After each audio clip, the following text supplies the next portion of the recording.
Ladies, gentlemen, and bowlers from around the world, welcome to the Kegel Show. My name is Don Agent, and I'll be your host. And it's with great pleasure to introduce a very good friend of mine and a fellow A2 technician as well, Graeme Rose from Tenpintec in Australia.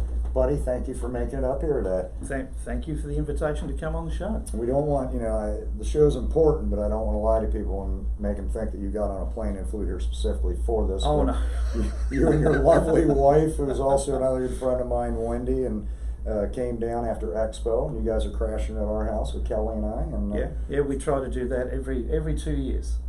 Catch up with Don and Kelly, who are very good personal friends of ours, but also to catch up with everybody else back here at the Kegel family, see what else is going on at the factory, whatever's new in the way of bowling technology. Well, that's why I wanted to kind of have you out here. Thanks for showing up, and I really wanted to kind of talk all things bowling Australia. So let's start kind of, Tenpintec Australia was comprised of yourself, Wendy, your wife, yep, and Ray Jordan. Yes. Okay. You were an AMF mechanic in 1983 in Australia. Yep. Company was formed in 93. Yes. Okay. You have a degree in electrical engineering. Electronic engineering. Electronic engineering. And Ray was a certified AMF technician as well. Ray started out with an automotive technician's apprenticeship and then got introduced to bowling through a mutual friend of ours that was working at the local AMF centre. And we both got pretty fascinated with the machinery. Ray started working for AMF as a casual pretty much straight away. I came in a couple of years later and progressed from being a casual to a full-time employee. Pretty much at the same time that the very first automatic scoring was introduced. So if everyone remembers Magiscore, I got my first job installing Magiscore for AMF in Australia. We had some of that here in Orlando. So let's get into that. Tell us a little bit about what your company does exactly in bowling, because you do a multitude of things and offer a multitude of services. Yeah, it's mainly everything to do with technical services. So Kegel's a big part of our business. Technical service, technical support, backup for the lane machines, help with oil patterns, that sort of thing. But we also manufacture our own range of electronics for 10-pin bowling. Some of that was how we got started in 93, and we're still selling some of those things today. Here in the US, they're sold exclusively through Cubic or AMF. We've had a very good relationship with them over the years. They treat us very well. They're a great company. I've used some of y'all stuff. Yeah. I mean, it's solid without a doubt. Some of the other stuff we do, which everybody can relate to, is repairs. That sort of comes and goes. But as some of the older techs have resigned and they've taken their experience and knowledge with them, centres in Australia are relying on us more and more to get stuff done.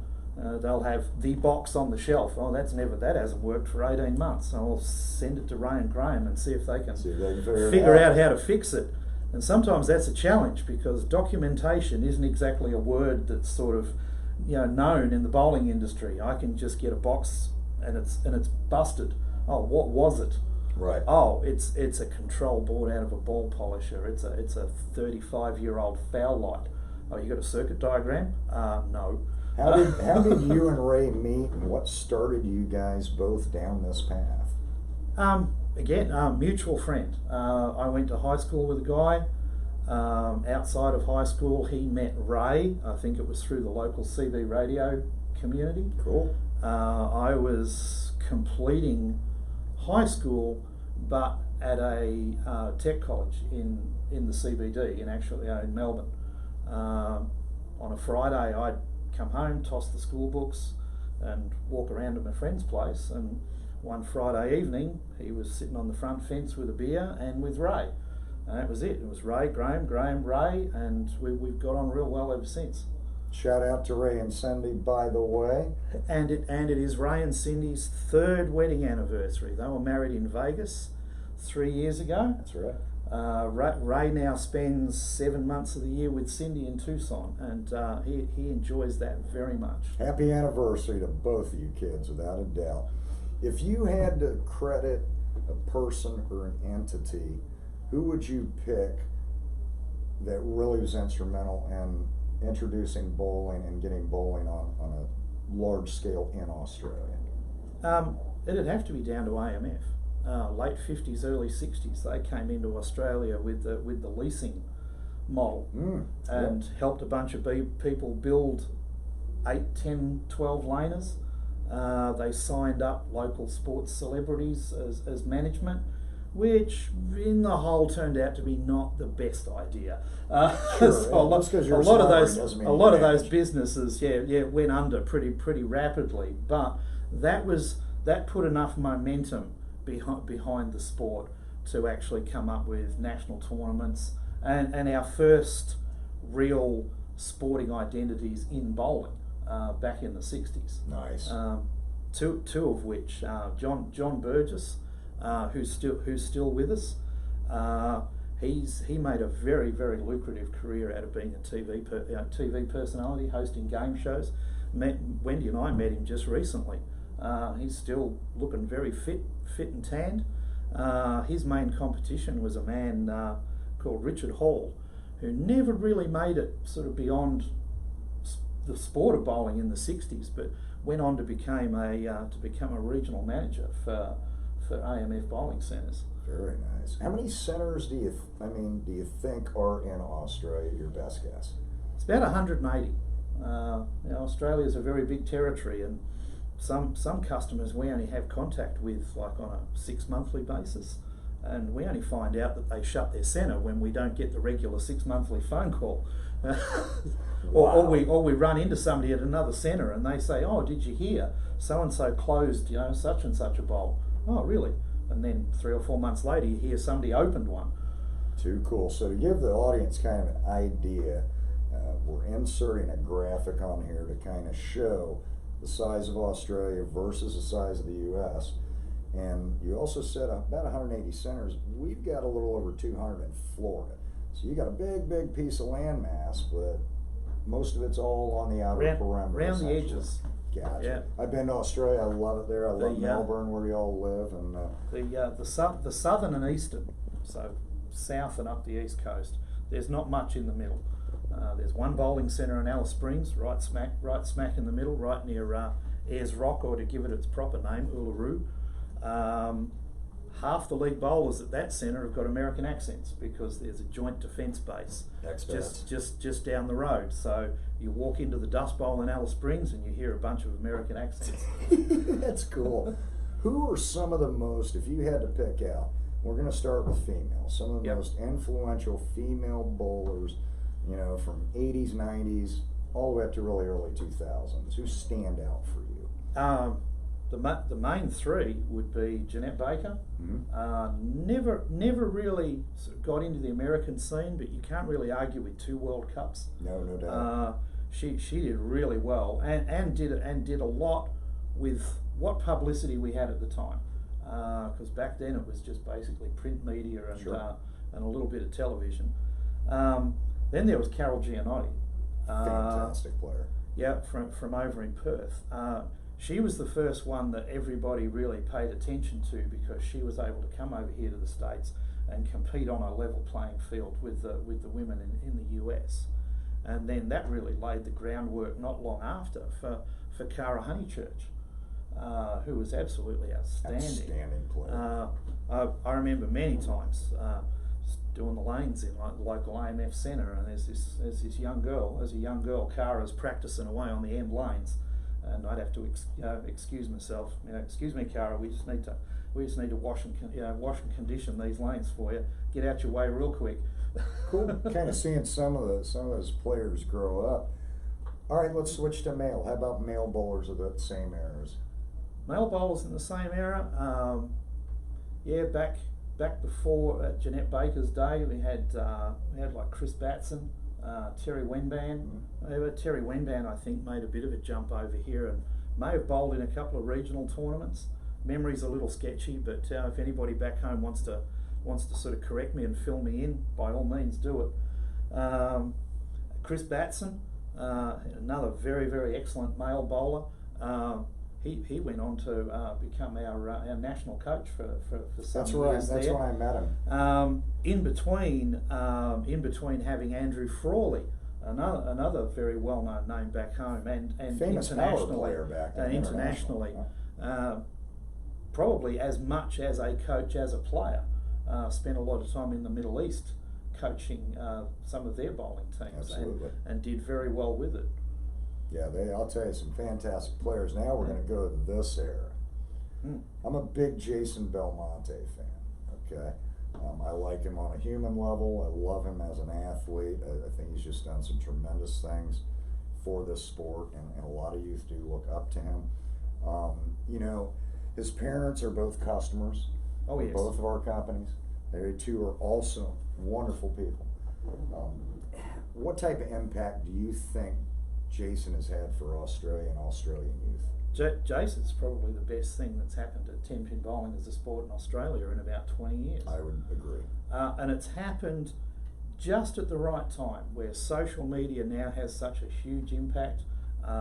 You can run your own YouTube channel, you've got Twitter, you've got Facebook, and Jason is all over all those types of media. And it's allowed the growth of a really big fan base that just follow everything he does. Plus, and you know, credit to the Australian culture, man. Just really cool people. He's a very approachable person. Yes. Everybody I ever met in Australia is just friendly, is unbelievably to me. I've seen Jason win a tournament back home after 2 days of qualifying and match play, and then stand around in the players area and let people take selfies and autograph shirts and everything for anything up to an hour after the tournament's finished. Yeah. Everyone else is like, I'm going to head home, head for the shower or whatever. But Jason stays around and actually, mixes in with the fans, and nothing's too much trouble. He's appreciative, and he legitimately enjoys it too. What is one of your favorite qualities about Jason? He's just stayed really grounded throughout the whole thing. He's really humble about his abilities. Yeah, sure, when he's in the room because he's got a crowd of people following him. But he's just stayed true to the rest of his family values. If you meet his father, Aldo's very well grounded, very practical, very quietly spoken, and that's come through in Jason. Very cool. What do you think are some of the greatest challenges for Australia's youth to get to that next level in bowling? Oh, go back to the graphic on the physical size of the country. It makes it extremely hard for junior and youth bowlers to travel, with the distances involved, especially the juniors, because they need to travel with their parents or with their parents' permission, with coaches and everybody else, and to do that across 1,500 miles, just to bowl in one event, you can rack up a lot of airfares. And if they're paying for that personally, that's probably the biggest challenge. And I'll tell you, I used to, as an observer doing lanes for the Asian zone, which Australia participates in almost all their tournaments. I would see Brandon Kolachevsky's parents with him, Jared Lean's parents with him, Belmo's. I mean, you would see parents traveling, and it just, sheer thought in my mind was, if they didn't have that support financially, they couldn't have done it. No, we wouldn't have had the bowlers. Couldn't have done it. It's down to the parents. If you could turn back the clock on your career path personally, would you change anything? No. I love I wouldn't, and I don't even have to think about that. Once I got into bowling and really got involved in the technical side of it, don't know how you put it. I mean, you describe your head chemist Dennis Shears as a bit of a propeller head. I'm the same. Throw me all the numbers. I enjoy it. I really enjoy it, so much so that most of the time I don't consider that it's a job. Correct. It's kind of cool doing what you love, isn't it? Yeah. We are very, very fortunate. That's the advice that Wendy and I have given our kids. It doesn't really matter what you're doing, as long as you enjoy doing it.